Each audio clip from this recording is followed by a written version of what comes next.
Praise the lord. ఈరోజు వాక్యాంశము 2 పేతురు పత్రిక 1వ అధ్యాయం 10వ వచనం. మీరు ఇట్టి క్రియలు చేయువారైతే ఎప్పుడునూ తొట్టిల్లరు. ఆమెన్. హల్లెలూయా. ప్రభు ఈ వాక్య భాగం నుండి ఈరోజు మనతో ఏం మాట్లాడుతున్నారో చూద్దాం. ప్రియ సహోదరి సహోదరుడా, ఇక్కడ పేతురు పత్రికలో అపోస్తలుడైన పేతురు అంటున్నాడు, మీరు ఇట్టి క్రియలు చేయవారైతే ఎప్పుడునూ తొట్టిల్లరు.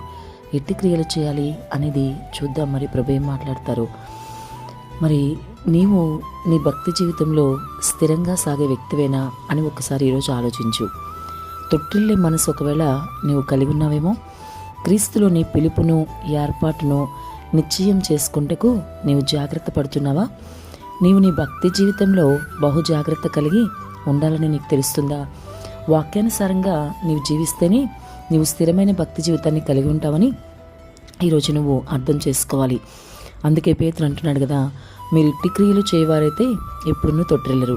మరి ఇట్టి క్రియలు అని మనం గనక ఆలోచిస్తే పేతురు ఈ విధంగా అంటున్నాడు, నీ విశ్వాసమందు సద్గుణమును, సద్గుణమునందు జ్ఞానమును, జ్ఞానమునందు ఆశా నిగ్రహమును, ఆశా నిగ్రహమునందు సహనమును, సహనమునందు భక్తిని, భక్తి యందు సహోదర ప్రేమను, సహోదర ప్రేమ యందు దయను అమర్చుకోవాలని పేతురు ఎంతో వివరంగా తెలియజేస్తున్నాడు.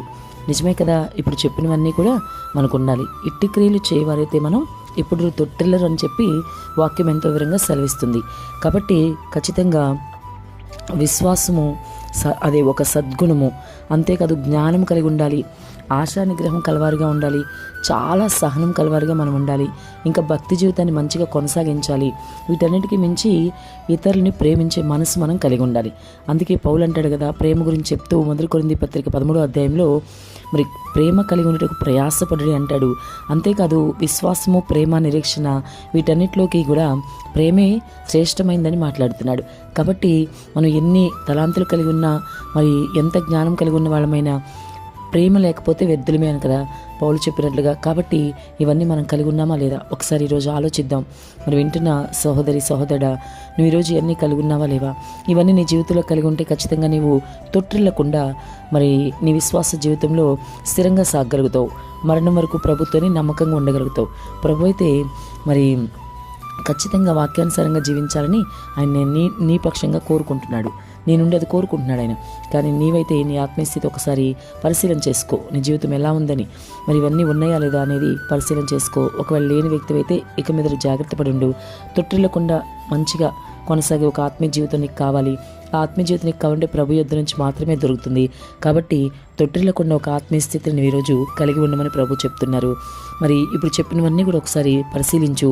ఏది లేకపోయినా ఇబ్బంది కాబట్టి ప్రతిదీ నువ్వు కలిగి ఉండాలని దేవుడు మాట్లాడుతున్నారు. కాబట్టి మరి అవన్నీ నువ్వు కలిగి ఉన్నావా లేదా మరి పరిశీలించుకో. కలిగి లేదంటే కనుక ఇప్పటి నుంచైనా అవి కలిగి ఉండడానికి ప్రభు దగ్గర ప్రార్థించు. తప్పకుండా దేవుడు సహాయం చేస్తారు. ఆమెన్.